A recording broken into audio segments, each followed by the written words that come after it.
Amannya gange bampita Shakulu, sangibwa wano ku Nail Studio e Nansana ku Kyennabweru. Ngenda kulaga engeri gye tusaako enjala enzungu. Enjala enzungu zifaanana bwe ziti ze tugenda okukozesa okuteeka ku client. Tugenda kukozesa amasanda oba gaamu okuteekako okusibako enjala ziri ku njala za client. Naye tugenda kukozesa buffer okufayiringa obulungi enjala za client. Tujja kukozesa akuuma kasala enjala okutereeza enjala za customer. Ekisooka ndi mu kuggyako ezikikinadde ebibaddeko obukikinadde, then nsobole okusibako olwala nga lunywerako bulungi.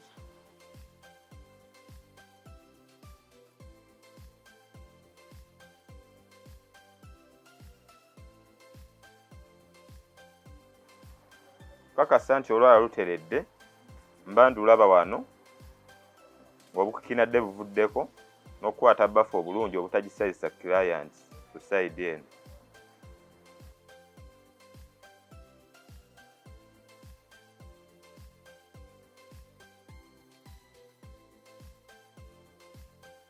Osobola okukwatako n'okupisaako engalo n'owulira ng'obukikinadde obubaddeko obukaluba buweddeko.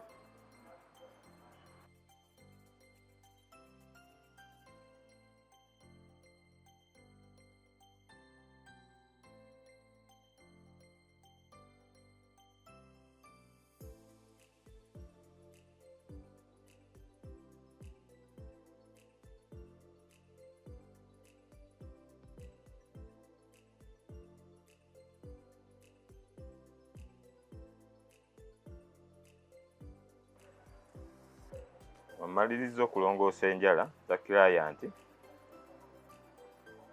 nenkwata akuuma akasala enjala, nensalako enjala za customer eziba ziriko, nentoolako ekisaanidde.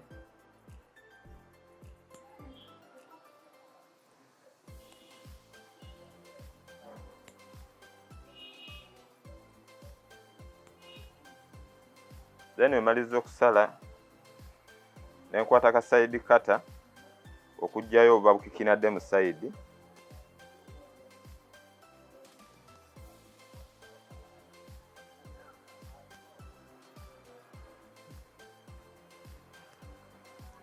Then wemaliza okugyayo obuba bukikinadde mu side, nenkwata ka fayira nentereeza olwala.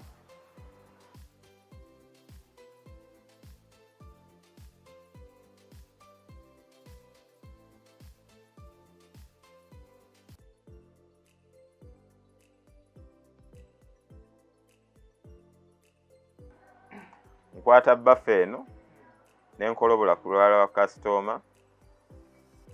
Kiyambako okuggyako kali akaba kaseerera. Sobozese artificial mba mutaddeko gaamu okukwata.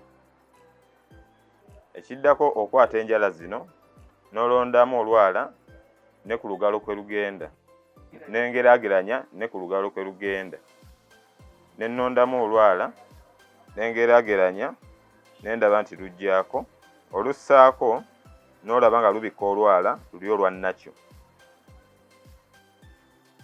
Omala okulaba nga lubikka olwala luli olwannakyo, ekiddako n'onkwata buffer nenkolobola olwala luno olwa artificial munda okuggyako buli obadde soft.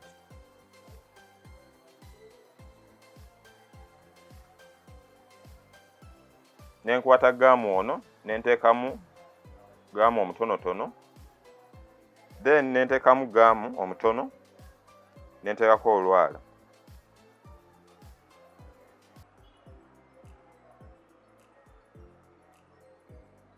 Wenduteekako ndukwatako luteekeko olukwatiremu okumala sekendi singa 2.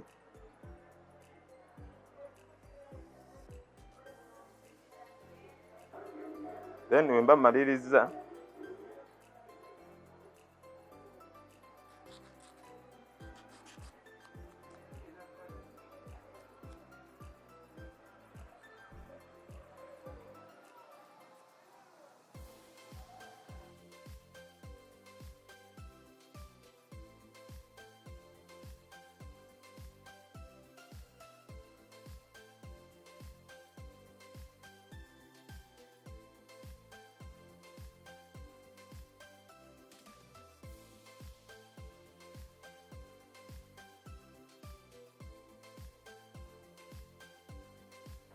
nga bw'olaba enjala zino bwe nzitaddeko maliriza oziteekako bulungi.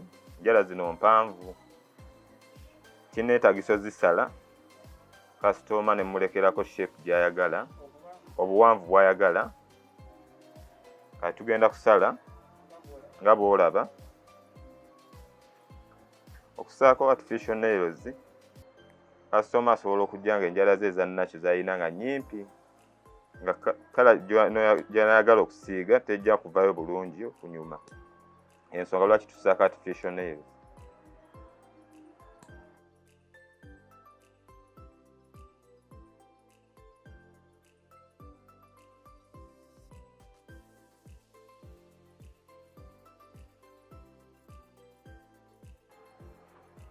Nga bw'olaba maliriza okusala enjala zino eza kasitoma. Ekiddako tugenda kufayiringa. Nenkwata buffer ne tutandika tugenda kufayiringa ozitereeza obulungi, oziteeka mu shape ennungi.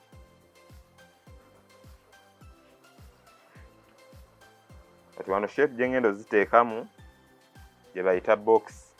Box ofayiringa mu side straight ne waggulu straight, n'oggyayo shape eno bulungi.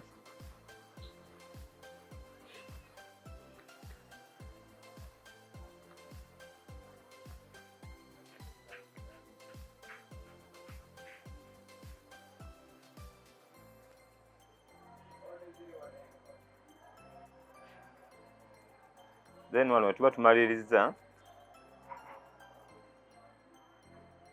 nenkwata buffer endala nenkozesa side eno okuggyayo obuntu buno obuba mu side eno mu lwala obuli obukalabula, butakalabula kasitoma ne mbuggyayo bulungi. Tuba tumaliriza okuggyayo obuntu buno obubadde bukalabula mu lwala lwa kasitoma n'okwatayo bulungi okulaba nti tewali wadde kakalabula. Nenkwata katawero kano ne musiimuulako ne muyonja engalo, muggyako obuwunga buno obubaddeko obukyafu. Ekiddako nenkwata pamba. Pamba ono nenkwata remover